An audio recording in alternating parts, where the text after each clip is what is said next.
Woke up one night at 14 years old, my heart suddenly racing. And so I was really nervous and really scared, what's going on? Am I having a heart attack? What's going on here? So I walked out and I woke my dad up and told him I was having a heart attack, I was dying. He took me to the hospital and the doctor said that I was having an anxiety and panic attack. Little did I know that would transform my life forever. I was diagnosed with anxiety and panic attacks as I was 14 years old.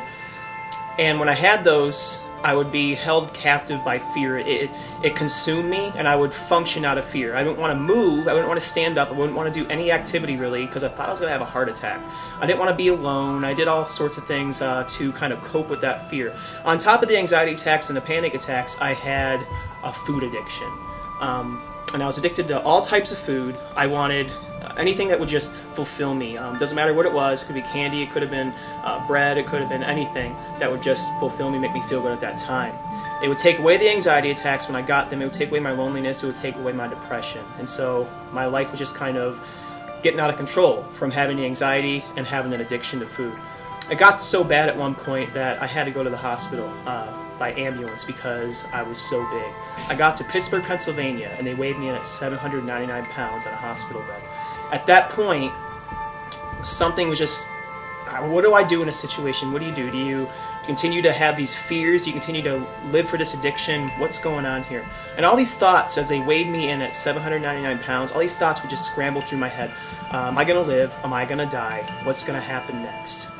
I knew a little bit about God beforehand. As I was, growing up, I heard about Jesus in some way, shape, or form. Didn't really have a full relationship with him. I just knew of him, so just some head knowledge of him. No transformed heart, no nothing, not living for him.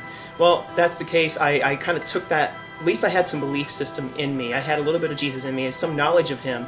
And so, in Pittsburgh, Pennsylvania, when I was 16 years old, being weighed in at 799 pounds, I needed something to transform my life. And so I gave Jesus my heart, I committed my life to him, and it hasn't been a perfect road, but God has transformed me daily.